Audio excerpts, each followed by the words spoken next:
সর্বশেষ গুম আইনে গুম নির্যাতনে জড়িতদের কারাদণ্ডের বিধান ছিল অনধিক ১০ বছর। নতুন আইনে দণ্ড সর্বনিম্ন ১০ বছর ১২০ দিনের মধ্যে বিচার কাজ সম্পন্ন করার বিধান রাখার প্রস্তাব করা হয়েছে। রাজধানীর সিরডাপ মিলনায়তনে জাতীয় মানবাধিকার কমিশন ও গুম আইন নিয়ে অংশীজন সভায় এমন নানা বিষয় তুলে ধরা হয়। দীর্ঘদিন ধরে গুম হওয়া ব্যক্তি ও পরিবারের জন্য কাজ করা সংসদ সদস্য সানজিদা ইসলাম তুলি তার বক্তব্যে গত ১৫ বছর মানবাধিকার কমিশনের ইতিবাচক ভূমিকা না পাওয়ার আক্ষেপ করেন। আমাদের সত্য জানার যে অধিকার গুম সংক্রান্ত আইনে এখন আসছে, এগুলো খুব আর্জেন্ট আমাদের জন্য, যারা ভিকটিম প্ল্যাটফর্ম, যারা বাংলাদেশে এখনো অপেক্ষা করে আছে জানার জন্য।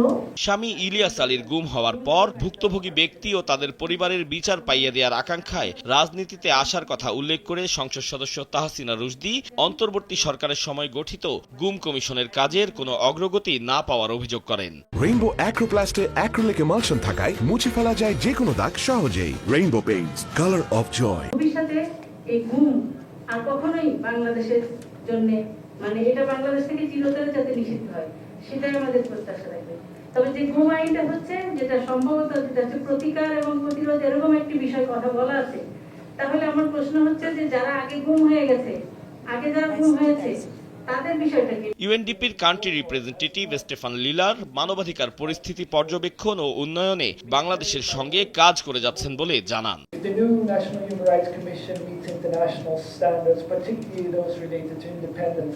Our support can continue beyond the legislative phase through technical assistance, institutional strengthening, and sustained engagement with relevant partners, including civil society and human rights defenders. অংশীজনদের প্রশ্নের জবাবে আইনমন্ত্রী জানান, নতুন আইনে মানবাধিকার কমিশনকে নখদন্তহীন অবস্থা থেকে কার্যকর ভূমিকায় ফেরাতে প্রয়োজনীয় ব্যবস্থা নেবে সরকার। আগের আইনে হিউম্যান রাইটস কমিশনের ওয়াইড টাইম ফ্রেম দেওয়া ছিল, আমরা প্রত্যেকটি স্তরে টাইম ফ্রেমটা রেখে দিয়েছি। হিউম্যান রাইটস কমিশন একটা সিদ্ধান্ত দিয়ে দিলে দ্যাট উইল বি চূড়ান্ত, তাদেরকে আরেকটা রিভিউ করার জন্য সুযোগ রেখেছে। হিউম্যান রাইটস কমিশন যে কাজ করবেন, এই পিস অফ ডকুমেন্ট আমরা এটাকে অ্যাডমিসিবল এভিডেন্স হিসাবে ডিফাইন করার চেষ্টা করেছি, সো দ্যাট এইটার নখদন্তহীন কোনো প্রতিষ্ঠান না হয়।